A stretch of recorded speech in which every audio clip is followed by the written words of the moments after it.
Bhagavad Avunatu Sahavyam Karabhavahai Tejasvinavadhitamastu Mavidvishavahai. Om Shanti Shanti. Om Samasta Jana Kalyane Niratam Karunamayam Namami Chinmayam Devam Sadgurum Brahma Vidvam Sadgurum Brahma Vidvam. Om Parthaya Pratibodhitam Bhagavata Narayanena Swayam Vyasena Gratitam Puranamunina Madhye Mahabharatam Advaitam Vipravastini Bhagavati Ashtadashayani Ambatvamanusandada Bhagavad-gīte Bhavatveshini Yam Brahma Varunendra Rudra Marutaha Stunvanti Divyaistavai Vedai Sangha Padakramo Upanishadai Gayanti Apsamava Yamnavastita Sattvarena Manasa Pashyanti Yam Yoginaha Yaskyantam Navidutsura Suragana Devaya Tasmai Namah Devaya Tasmai Namah. Om Shri Ganeshaya Namaha. Om Shri Saraswati Namaha. Om Shri Gurubhyo Namaha. Hari Om. Happy Mahashivratri to all. Today we will be doing only one shloka, and then we will have, on those who are on Zoom can continue to watch the Mahashivratri puja, which we will be doing. So you can please keep logged in. We will move to the main hall, but we will try not to disconnect, so you can stay logged in. So in chapter 18 of the Bhagavad Gita starts with Arjuna's question, and Bhagavan answers that Tyaga and Sannyas. Tyaga is preparatory, where you give up the fruit of action, and Sannyas is where we give up the ego, the doership. And Bhagavan tells us that Yajna, Jnana, Yajna, Dan and Tapa must be done. We must do prayers, regular rituals, charity, and live a life of self-control. That should not be given up, and that is the opinion of masters and of Bhagavan himself also. And then he taught us about the three types of Tyaga. Tamasic, which is given up, obligatory duties are given up out of ignorance. Rajasic is where they are given up out of sorrow, that it will be too hard on the body. And Sattvic Tyaga is not giving up duties, but giving up ego and giving up the fruit, that what am I going to get out of it? So that is Sattvic Tyaga. And Bhagavan had said that there are 5 factors in every action, which he will explain in the later shlokas. One is the body, adhishthanam. The second is the ego. The third is karanam, that are the sense organs and organs of action, and the mind, intellect, ego, and the memory. And then he talked about the energy, which is the pranas. And the 5th is daivam, the divine factor. So all 5 are required for any action: the body, the ego, the instruments, the energy, and then the divine forces. divine grace as such. Without that, no action is possible. So today we will do the shloka number 17, where he will talk about mostly about the ego. And then he will talk later on about the other aspects of the five. So chapter 18, shloka number 17. Yasya naham krito bhavaha buddhiryasya na lityate atvapi sa iman lokan nahanti na nipatyate yasya naham krito bhavaha buddhiryasya na lityate atvapi sa iman lokan nahanti na nipatyate.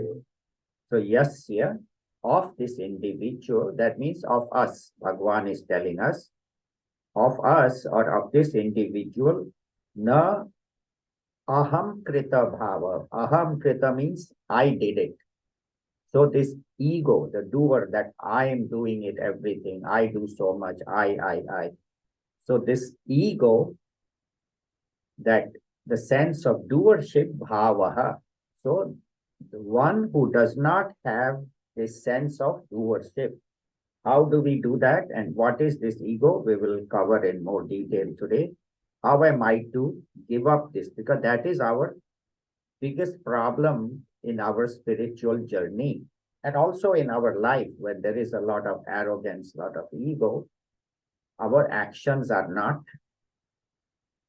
beneficial to society. So, yasya naham krito bhava, one who does not have this sense of doership, then what happens to him? Buddhi yasya na lipyate. Buddhi, his intellect of this individual, yasya na lipyate, does not get tainted, it does not get corrupted. And what happens? So here Bhagavan, from the general teaching, comes back to Arjuna's specific problem in the battlefield, and also is our problem when we deal with the world. It's not only Arjuna's problem, but our problem too.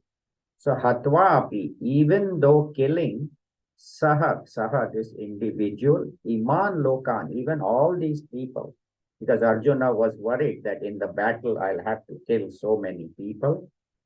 So iman lokan, even killing them, na hanti, does not kill. So Bhagavan, you just said killing, and then even killing, you don't kill. How can you connect the two? So Shankaracharya ji in his Bhashya explains it very well, and we'll talk about it. Na hanti, na nibadhyate. Not only even killing, he does not kill, but he is not even bound by the action. He does not even have any papa or punya. He is uncontaminated. So as we said, to go over this shloka in a little detail, because this shloka is very important. It has the essence of the entire Bhagavad Gita in it. Bhagwan has covered it because it's towards the end of the Bhagavad Gita. So he says, what is ego? And we know ego is this sense of I, this doership. And how does this ego develop? When I have unhealthy contact with actions. When I think I do it, and then when I do it, when I am the doer, then I also become the enjoyer or sufferer. If I do a good action, I enjoy it. If I do a bad action, I suffer. So repeated actions done with the idea of doership, that I am going to get something out of it, I will do it, then it increases my vasana, my desire.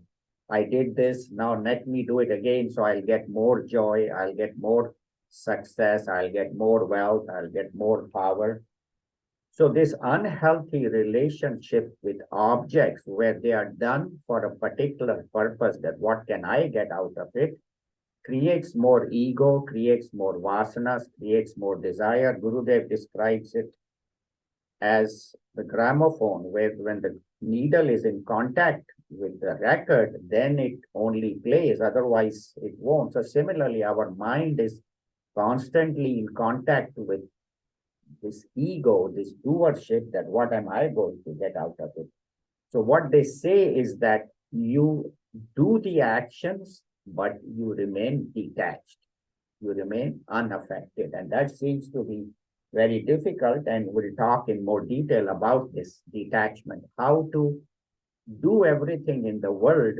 Gurudev says the man of wisdom does not stop working in the world, but he or she works without doership, without ego. And there are two methods.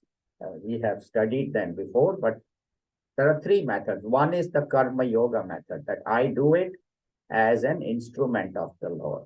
That is one. I'm not doing it.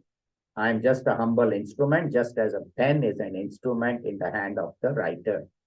The second is on the path of bhakti, where Bhagwan alone is everything. This whole universe is my Ishta Devta, whether it is Lord Shiva, Sri Rama, Sri Krishna, Mother Saraswati, Ganeshji.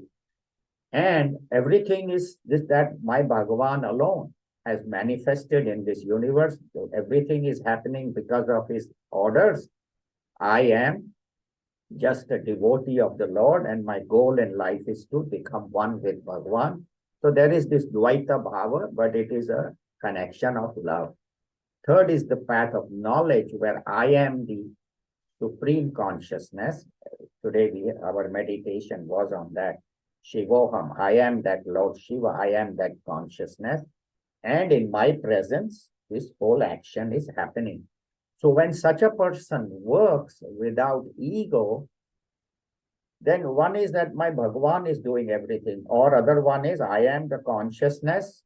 Indriyani indriyartheshu vartanta iti dharayan. Bhagavan had said in the 5th chapter, na kinchit karomi iti manyante tattva vid. Even though he's acting, walking, talking, eating, drinking, he says the senses are working with the objects, but I am the supreme consciousness, the Brahman. That's why that 5th chapter is called Karma Sannyas Yoga, where the person does not give up actions, but gives up the sense of doership. And then even if any action happens, in Arjuna's case, it was killing, because he was in the war, and his question was, how am I to fight? His whole 1st chapter, he talked about that with the war, there will be so many problems, and he was talking like a wise person. So Bhagavan says, Pandita, wise person, does not get deluded by this. No matter what happens, you do your duty. For us, our duty is different. We are not fighting any war. We are not killing anybody. We are doing our duty, and whatever our duty is. Talking about killing, we just passed Valentine's Day. There was an ad in a Bombay newspaper in Mumbai on Valentine's Day, big ad. It says, on this Valentine's Day, bring your wife to the restaurant and get 25% discount. Then it says, bring your lady friend, and you will get 35% discount. Then it says, bring your girlfriend, bring your beloved girlfriend, and you will get 45% discount. And then he says, bring all three, then you will get 100% discount and 1 month free stay in Leelavati Hospital. We'll provide stay in one of the famous hospitals. So that is a sure way to get killed. But so what they're saying is that do you whatever your duty is there, but without the sense of doership. Because when I say I am doing it, then I get the result of the karma. But if you say Bhagavan, but it does not mean that I keep on doing bad actions. When I do with the attitude that I'm a servant of Lord or Bhagavan is working, my actions automatically will be pure. But when I have this ego, then I accumulate karmas, then I accumulate vasanas, and then we are carrying this load of karmas. for lifetime after lifetime. So with this knowledge, when I do actions dedicated to Lord, slowly I am reducing. Otherwise, carrying this, like if you see a man carrying a heavy load on his head, how he's bent over and he's having so our life is stressful because we are carrying lifetimes of karma. So through doing karma yoga, doing actions dedicated to Lord, and through slowly through the path of knowledge coming to the understanding that that my Bhagavan alone is, or that I am the consciousness through meditation, through understanding, and all these actions are happening, but I am unaffected. I am not even part of that. That is how buddhi yasya na lipyate. Then his intellect does not get tainted because then his actions are not with negative karmas, negative vasanas. And how do we evolve to this? See, that is another problem. That how do I evolve? Because since we were a protozoa and we went through this 84 lakh yoni, 8.4 million births, I have been thinking I am the body. And that is my. So they say start by, yes, I am this body, and become a servant of Bhagavan. They say I am just a humble servant. Then slowly from I am this body, you go to I am this jiva. I am this transmigratory individual. This subtle body, mind, intellect, and vasanas, this jiva I am. And I go through numerous births and deaths based on my actions. So slowly from I am the body, I have gone to I am the jiva, and I am using this body to work in the world. So that is a second step. But higher than that is I am that Atma, I am that Supreme Self, I am that Shiva, I am that consciousness, auspicious. And in my presence, this body is acting, this mind and intellect are working, and I am not a jiva. I have no birth. I have no death. I was never born. I will never perish. And that Bhagavan already told us in the second chapter, na jayate mriyate va kadachit. He says, Arjuna, you and I were never born, and nor were these kings, and we will never perish. But why don't I feel that? Why do I feel that I am this useless individual suffering? I am going to, because this Atma is veiled, as though covered because of my vasanas. The Om within me is covered, and my vasanas only expressed, and that's why I think I am this body, mind, and intellect, BMI. I am the perceiver, feeler, and thinker. And this body is real, this world is real. So they say start with the understanding I am Atma, and that's what we practice in our meditation. And this body, mind, and intellect are my equipment. This world is a Maya created by Bhagavan for my opportunity to evolve. Whatever I have seen in this world is my opportunity to grow, my opportunity to come closer to the true self, which is the divinity, which is Lord.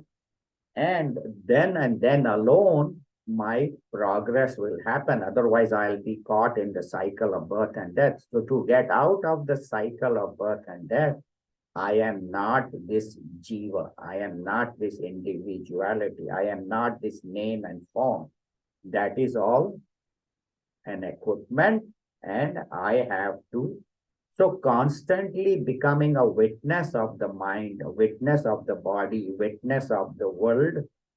That's what we meditated on last week. And staying with that firm understanding that I am that true self. And Bhagavan says it very beautifully. He says, Sarva karmani manyasya sanyasyaste sukham vashi navadware pure dehi naiva kurvan sakarayan. So he says that stay as in this city of 9 gates, stay as the consciousness. I have 9 gates, 2 eyes, 2 ears, nostrils, mouth, and two below. So 9 gates are there in this body, which are meant for dealing with the world. But I am the consciousness, naiva kurvanna karyan. I don't do anything and I don't cause anything to be done. So slowly we are progressing, and that is the entire Bhagavad Gita is taking Arjuna and taking us from I am this body, I am the then to I am the doer, and the third is I don't do anything. And as we said, Bhagwan is doing everything or Prakriti is doing everything. I am the consciousness. And this shloka needs to be contemplated upon, because one is we listen to it and then we think about it. How can I slowly transform my actions to become purer, to become higher, to become, and ultimately to function in the world, but not doing anything. Naiva kurvan na karyan. I don't do anything. I don't cause anything to be done, because they say, oh, Bhagwan. Yes, at the worldly level, at the level of Ishvara, yes, Bhagwan creates the world, sustains and maintains as Brahmaji, Vishnu Bhagwan, and Lord Shiva. But at the absolute level, at the level of consciousness, that alone that is called Advaita. That's why we chant Bhagavad Gita. That is the one that is giving us the knowledge of Advaita. And this world is an illusory projection upon that. So don't take worldly things too seriously. If physical problems come, they will come. That is the nature of the body. Body will get old. Once you get to 70s and 80s, and it will happen. Mentally, always I'm not going to be happy. Some days happy, some days unhappy. Intellectually, so there will be some fluctuations.